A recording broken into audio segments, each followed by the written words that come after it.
got an issue going on with a couple of drivers in this vehicle. Gonna be a possible load, I think. Whole trailer full. I can't even open the door on it. It's so cool. Hey there friends, Vicky here. I am a school behavior intervention specialist with 15 years experience working with students on de-escalation, conflict resolution, and social skills. Social skills are those pesky little things that we assume people learned as children. Not all of us did. Some of us need refreshers. Today I'm going to take my experience and we're going to do a body cam breakdown. Today is Tuesday, which means that we get to do one of my favorite segments, Two Takes Tuesday. On Two Takes Tuesday, I look at a video that was done by a current or former law enforcement officer and listen to what they have to say about it, give you my 2 cents about it, and see where we agree and where we disagree. Today's video comes to us from Sergeant Curtis, and it is called Routine Traffic Stop Turns into a $3.5 million drug bust. Wow. As usual, I will be doing my tactical grid game where I look at the subject's social skills and the officer's de-escalation skills. We talk about the good, the bad, the ugly, and the missed opportunities. Let's see how this one goes. It's gotten to a point where if I hear the words Arkansas, highway, rental car, I immediately think that I'm going to be able to see a dash cam video with an interesting case of a person attempting to transport illegal pharmaceuticals. And with all the videos that are out there, it still baffles me that there are people who are willing to travel down Arkansas highways, play Arkansas roulette with their freedom, and are surprised when there's an Arkansas state trooper that stops them, a motivated canine that's going to locate their stash, and that they head to jail. This is one of those. 33 cars, 1024. 111 eastbound, a white Ford Expedition pulling a U-Haul trailer. I can't make out the state on the trailer. It's 976427, 976427.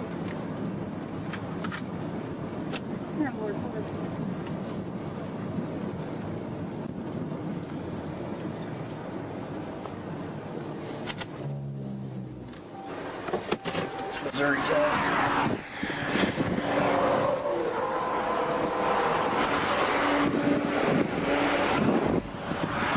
I love the caution on the approach. Very, very cautious as he approaches because, I mean, we can't really see around this U-Haul. And I love that he still prints the vehicle. A lot of times people ask why you print, and for new viewers, I've said it many, many times before. You print it, the vehicle takes off, you recover it later. If you end up losing it in the pursuit, you can definitely tell that that was the vehicle that the trooper came into contact with. What y'all doing, man? He trying to get his clothes and shit on. He was pissing. What y'all swapping drivers for? No, we not swapping. I got license, man. Okay. Has he got a license? Yeah. Yeah, we won't swap. He was getting his clothes. All right. Okay, swapping drivers, huge red flag. There are a few reasons why people do it. Sometimes one of the drivers isn't licensed. Sometimes it's because the person was drinking, or the person could be wanted and they know that the passenger may not have their information run under some circumstances, but no matter what, it's a huge red flag. Got your insurance on your vehicle with you? Yes, sir. Hey, you can stay in the car, man.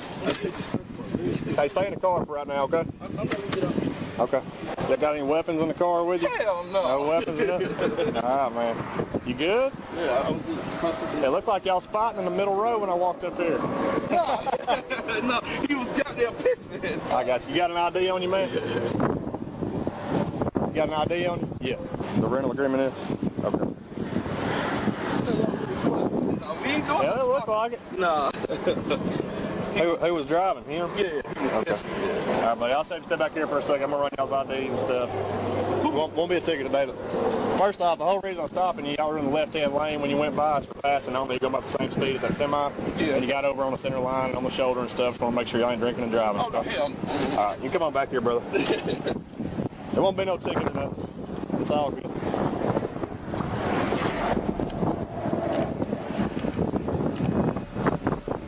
Hold on. I'm going to pat you down. No weapons on you? No, hell no. All right, good deal.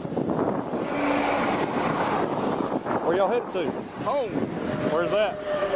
Virginia?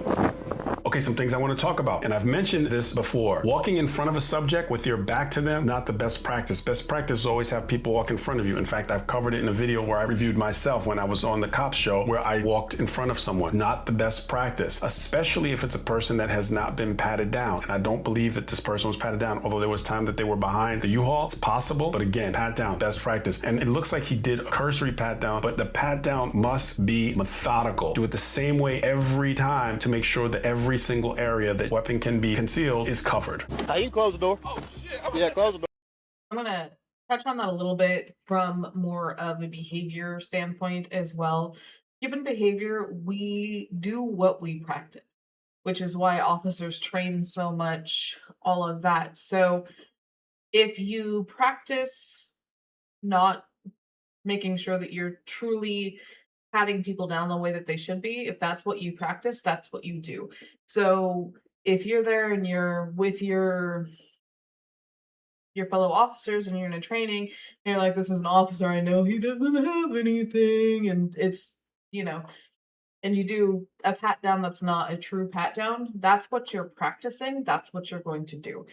So make sure that if you are planning on practicing something so you can get better at it, so you can make sure that it comes second nature, you practice the way that you want it done, not in a joking manner. I'm not saying that that's what the officer did, it's just in general.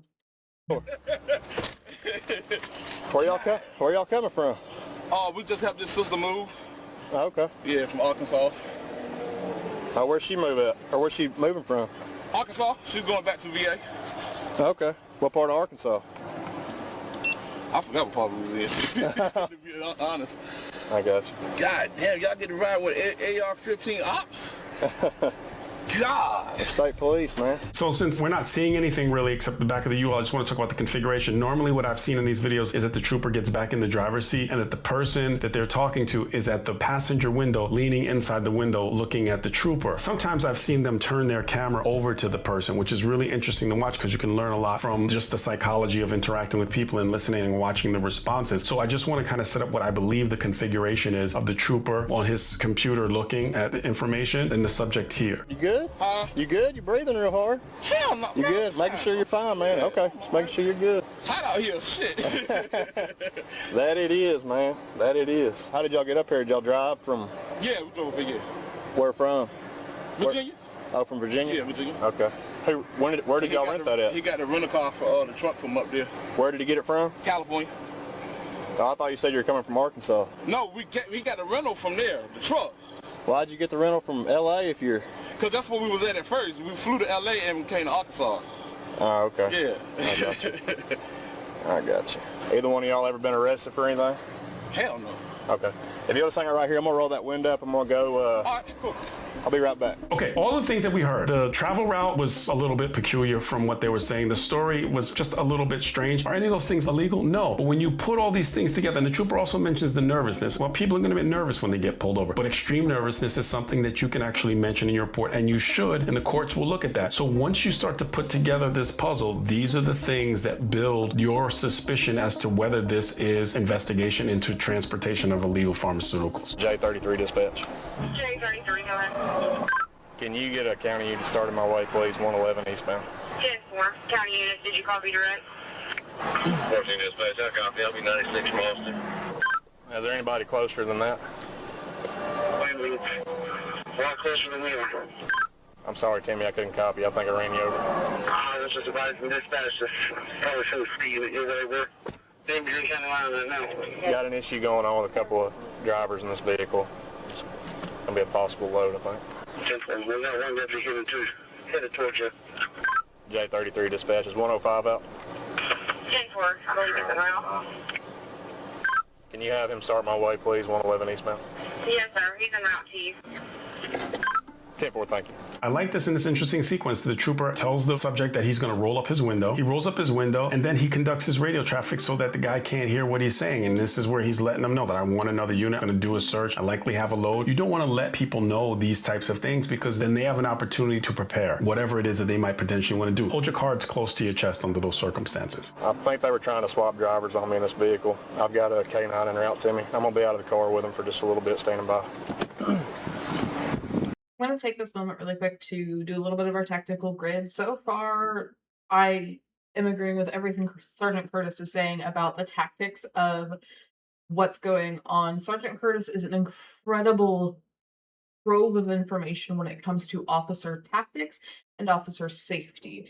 And so I love watching his videos because it gives you that kind of a context. So cool. That being said, right now, our subject is doing a phenomenal job staying civil. He is choosing his words really well. all of those things. I'm gonna say he's got some room to grow for staying it straight, but I'm gonna go with that's because he knows what's in that U-Haul.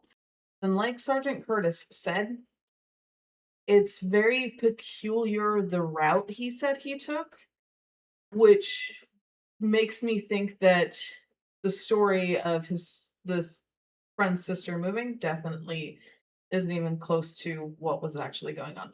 The officer's doing a great job of ignoring the fluff. This guy is trying to be super nice. The guy, as in the suspect, is trying to be super nice, super jokey, friendly. The officer is ignoring that. He's reading between the lines and seeing what's actually going on, which is glorious. But the officer is also doing a really good job being that thermostat. He's joking along with the subject.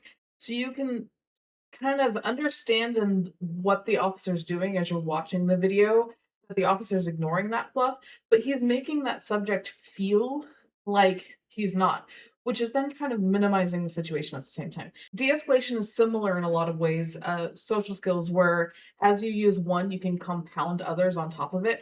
So him being that thermostat is also minimizing the situation. It's super cool. I love watching things as they flow like that. Man, it is hot out here. Woo! It's too hot. Yeah, let me holler at him for a minute. I'll be up there.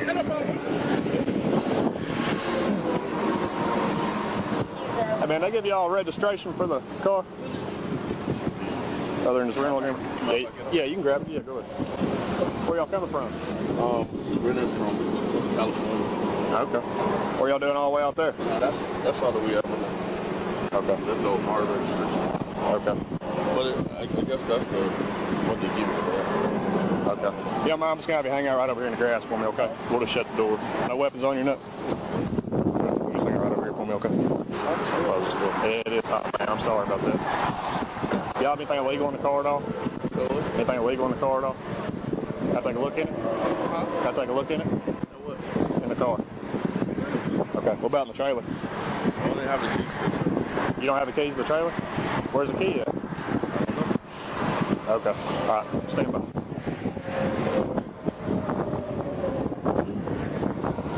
And then you got the key to the trailer? Huh? You got the key to the trailer? No. You don't have the key? Who's got the key to it?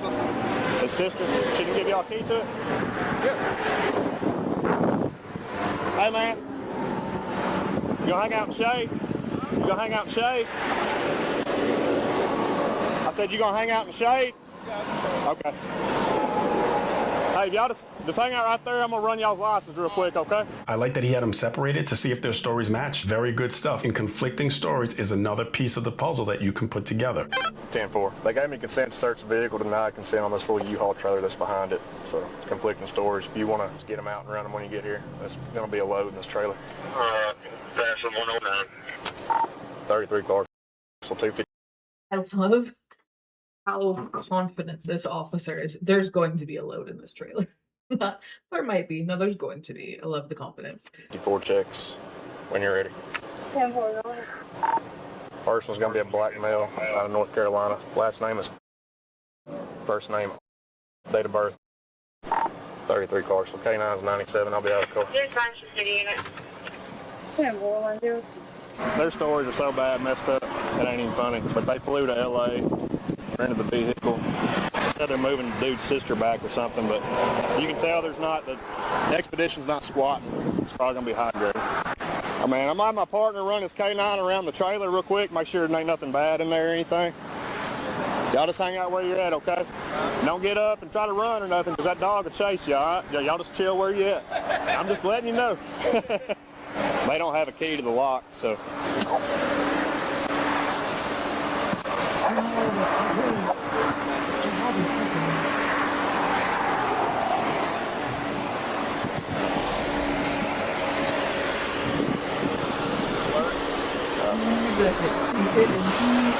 Hey, Andy, just watch them for me. Again, pay attention to the stripes on the side of our canine officer here. This puppy's like, no, it's right here, guys. It's right Hey, watch here. him for me, and I want him to bob you.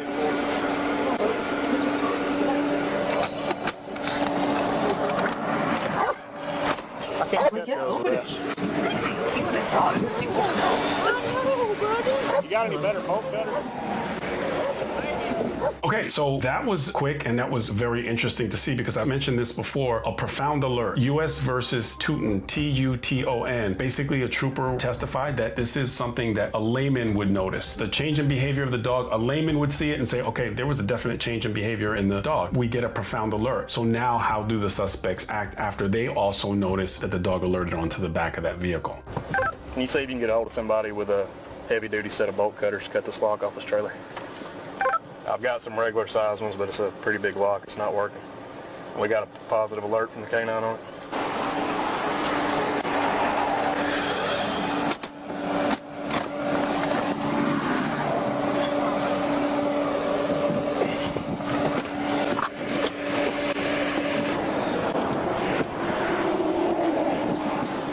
We're waiting for a saw to cut that lock off. I'm gonna go ahead and tell y'all, that's what I do every day for a living, how much money you got in the trailer. You wanna be honest? Have y'all been in the trailer? No, we picked everything. So y'all picked it up? Yes, sir. He got a concierge, and that's what he's like. I ain't gonna lie to you. Okay. We were hired to do a job, man. All right. I got you. So y'all never got in it or nothing? Well, y'all ain't coming from Arkansas. No, we just come to Arkansas. You're in Arkansas right now? Yeah. That's what I told you. You asked us if we were coming from. I said, where are you coming from? You said Arkansas. That's where we're coming from. Arkansas. Yeah, that's not where you're coming from. That's where you're at. Oh, okay. Well, you're coming from California. Okay. All right. Well, it smells like in the expedition, so there's been something in there. No, it ain't no. Okay. It smells like in there. Smoke. Okay. Okay. So the guy says that he doesn't know what's in it. He's just hauling the U-Haul. Is that plausible deniability? Is that enough to say that I'm not involved with what goes on the U-Haul? No, it's not. You're going to be charged if they find some kind of contraband inside of it. So it's not going to work. If someone tells you, just say that you can't even open the lock, it's not going to help. Come on. Come on. Come on. Just cut that lock off for me if you don't mind.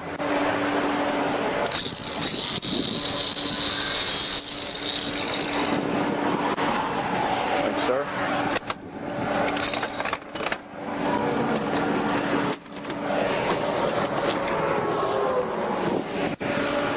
Hands behind your back. Hands behind your back. Hands behind your back. Hands behind your back. Roll over. There you go. Hands behind your back, big guy. You too, buddy. Put your hands behind your back. You're going to put a set on him. No, stay where you at. All right. Walk over there to the passenger side of my car. Right over here to the passenger side of my car. 33 cars.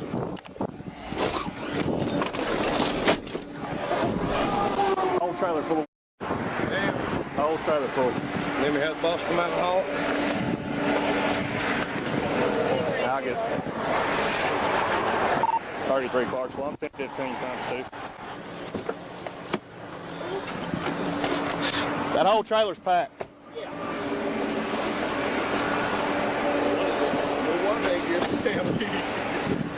Yeah, no wonder they didn't give you the key. He rented the freaking thing. Y'all ain't nobody gonna believe y'all didn't know that was in there. No, they drop it off. Yeah, they just. I got you. Name was. That's all. Okay. They got about 1,000 pounds in this trailer. We're 10-15 with them. That was insane. That was an astronomical amount. But we still Do you want me to like, have it towed, or do you want still- somebody to drive it in? It's a rental expedition with a U-Haul trailer, about a 16 or 18 foot enclosed U-Haul trailer behind it. I'd like to keep that trailer intact if we could. It'd be a lot easier to transport. 10-4, yeah, we can just get somebody here to drive it, we'll do that. That whole trailer's full, man. Like 1,000 pounds probably. I mean from front to freaking back full of. You can't even open the door on this pack. I mentioned this in my videos. Every officer before they start their shift should look at themselves in the mirror and ask, am I in the shape to be in the fight of my life? Not like football any given Sunday. Any given shift, you can be in the fight of your life. And it doesn't necessarily have to be against a suspect. It could be against whatever it is that you could personally be dealing with your own health. But only you can answer that question. So ask yourself that before you start your shift. We got on you some money? How much you got? Okay. I'm gonna leave that in your pocket. I'm gonna put your cell phone up front though. All right, cool. Okay. Ah, man, just take your seat right there. No money or nothing on you, right? Okay. Money in your back pocket? Is that all the money you got with you? No. Oh, you got some more in the back pocket? How much you got? 300? Okay. I'm gonna lay that on you right now, okay? Okay. I'll put y'all's phones up here.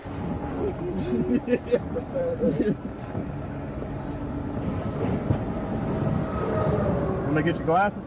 Yeah. Shit. Good? It's tight. Yep. Woo! You gotta get some AC kicking in here.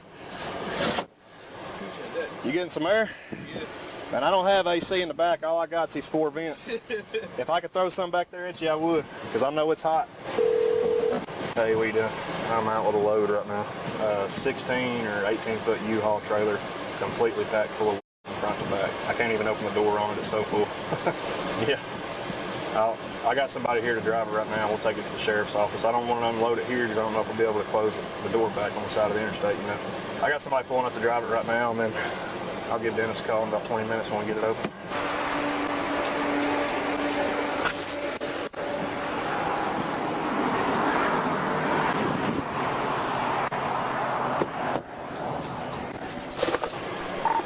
$10.15 in there. Never ever worth it. Sitting in the back of that police car, he is definitely having some regrets going forward. But I'll talk about a few things. A lot of people ask this question. What happens to that? It looks like the trooper said it was over 100 pounds of the green stuff. So normally what'll happen is it'll go to another location, it'll get photographed. It has to be tested, lab tested, to ensure that that's the quantity that they have. Everything's photographed. And then after they're done with that process, the normal process for destruction is incineration. But sometimes those cases can last a really long period of time. So they're not gonna hold all of that 100 pounds. Normally they just hold amount that is a sample amount from what they had there, and everything was documented very clearly. And that's the process in most jurisdictions. Another thing I want to mention is that in the original video, and again, this channel is very diligent, Arkansas Super Troopers, this is another one of the channels where they put a lot of the information in there. And it's not an official document, but I'm going to say in its pin so you can look yourself. It says that they both were arrested for trafficking controlled substance. So let me explain basically the difference between trafficking and possession. Trafficking usually means that there are other elements that lead a person to believe that the people were trafficking that substance. And that could be a lot of different things, but one of the things is the amount. So here's a really interesting thing. When it comes to the green stuff, in my jurisdiction, it was 100 pounds or more to be considered trafficking. When it came to white powdery substances, 4 grams, little small amount would be considered trafficking. And those laws evolve over time and change, and certain things become legal, but obviously this is not legal. So think about those things, especially those of you who are considering a career in law enforcement. This one was an interesting one when it came to our subjects and their social skills. Obviously, they had some things that they needed to work on, things like knowing before they go, understanding the rules, regulations, and all of this and all the jurisdictions. Maybe you avoid Arkansas. If you're going to do something like that. And I don't think they stopped and really thought about the consequences of their actions. But overall, you saw really great compliance. They kept control of everything as they were going through. They were super civil. They controlled their reaction. They chose nice words, all of these things. They had some room to grow in owning it, which basically means that rather than just when the officer asked, or the trooper in this case, asked, hey, is there anything illegal in the car? And they said no, they're not truly owning what's there. That's where that say it straight kind of comes in. But because they were doing such a great job in not escalating those subjects, there's not a lot that the officer had to do to keep the escalation down. So he did slow it down and kind of take that slow and smooth approach, and really did a great job minimizing what was going on to keep that escalation level low. So really good job there. But I loved what Sergeant Curtis said here about playing Arkansas roulette. Like,